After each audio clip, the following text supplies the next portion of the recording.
Reform MP Lee Anderson has suggested that children ought to sing the national anthem at school and wave the Union flag. He's argued this teaches children about what it really means to be British. I wonder if you think he's absolutely right. Maybe you think it is important for children to sing the national anthem at school. Maybe you think it is the very essence of being British. Or maybe you think it sounds a bit American, a bit Russian, a bit Chinese, and it's completely unnecessary. You never did it when you were at school. You don't see why children should do it now. Let's start with Carrie on this. Do you think it's a good idea?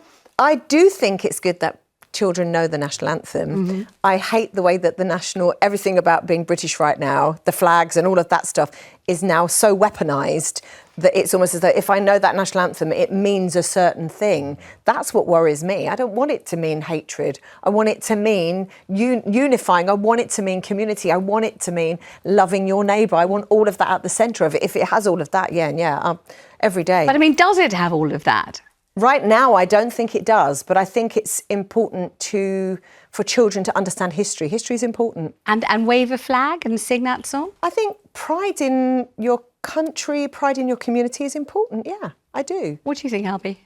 Well, I remember when I was a child, I went to Scouts, and every week we used to have to raise the Union flag and pledge our allegiance to the Queen. And I don't think that did me any harm. It made me realise that actually the British flag was my flag as much as it was. Just like to say, I was a jolly pixie. Yes, there we at are, the Brownies. I promise that I will do my best to do my duty to God and to serve the Queen and to help other people and to keep the Brownie Guide law. Gosh, you can remember it. Of course I can remember it. The second Totteridge, a pixie.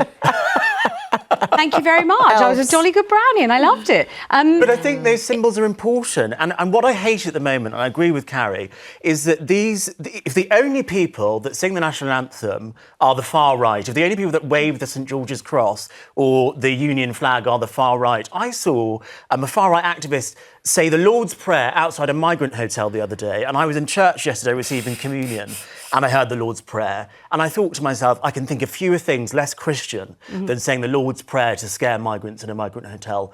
But if the only people using these symbols are the far right, then that is wrong, and that's why we've got to reclaim it for everyone. And I think children singing the national anthem in school, us all saying the Lord's Prayer at school, for example, whether we're Christian, Jewish, Muslim, whatever, it's something which unifies the country. Once a week, perhaps, I think that could be a good thing. What do you think, Cheryl? No.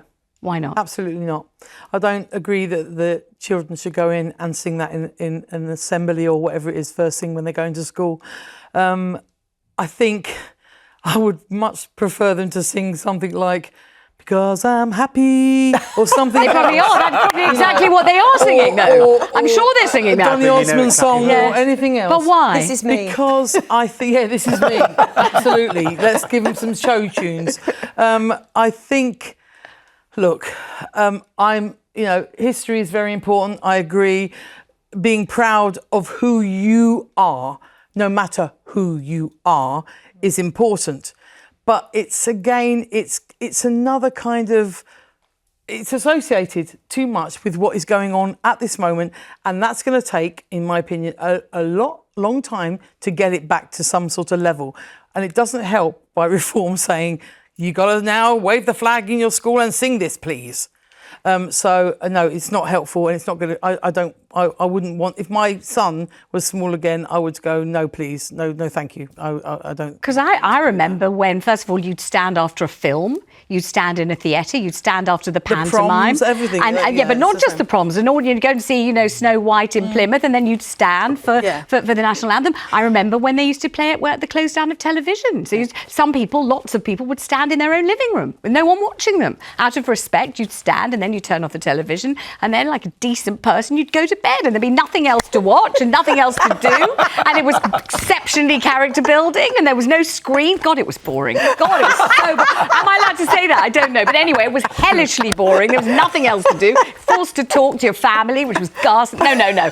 Don't quote me on any of that. I would never say that on the television. Never.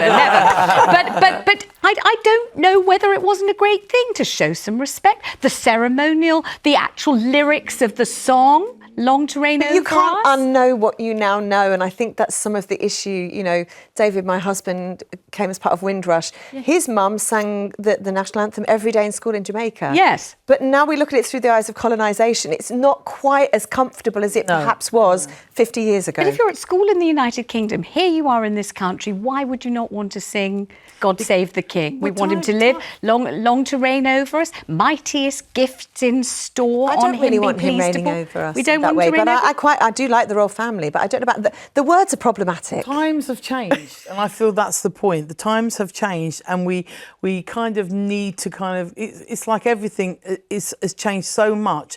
We need to kind of we need to reclaim it as people. Yes. We don't need to kind of reinstate things. But isn't that part of that reclamation, reclaiming it in schools for everyone? Well, I don't think it is everybody's cup of tea. And also, can you imagine in school, I'm not kidding, you know, you get to give out a little flag for each child, you all get to sing it, you get to have a good wave, then you get to sit down and do your 5 times table. It's all great, isn't it? Let's bring in John in North Yorkshire. John, what do you think about this? Would it be a good idea? No. Hello, Vanessa. Hi. Hello there. The BBC used to play it, didn't they? On the BBC Radio 4. Yeah. I think they stopped playing it. I think it's more important for the BBC to play it, to be quite honest.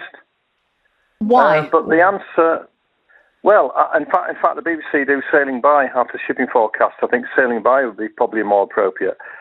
There's 2 things I'd like to get in if we've got time. I think really what's more important is teaching children and teachers. In my opinion, we've lost the British culture. It's going downhill.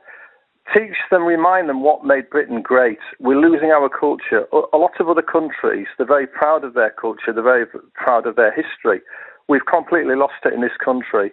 And I think children should be taught, I don't like the word kid either, I think children should be taught chivalry, politeness, how to be kind and decent and respectful to other people. And I think we're losing that. I don't think young people... You don't disagree with you, but I don't know why they can't have a flag, wave it, sing the national anthem, also be taught about the great things about being British, and also how to be kind, polite, considerate and decent, sit up straight, don't footle with your hair, you know, behave yourself. I think John's right about most of it, but I don't see why you couldn't do the national anthem at the same time, or before or after. Let's go to Pat in East Sussex. Hi, Pat, what do you think? Hello. Hi. I quite agree with your last caller. I was at school towards the end of the last war, and we all sang the national anthem, and we were proud to sing it. We realised what our soldiers were fighting for, but I don't think they need to sing it every day, either at the beginning of the week or maybe at the end of the week. And you feel it would be a sort of unifying experience, and in every way it would kind of remind them that they're British and remind them it's a good thing to be? Exactly. What harm is there in it? And I mean, when you see the footballers on the pitch, half of them don't even know the words of it. And I find that sad, because most other countries do know the words of their national anthem, but I don't think our... Did you sing just the first verse at school, or the whole thing, Pat? No, we sang the whole thing. So how do you feel now about people who really only just about stumble through the very first couple of sentences? He says he doesn't know.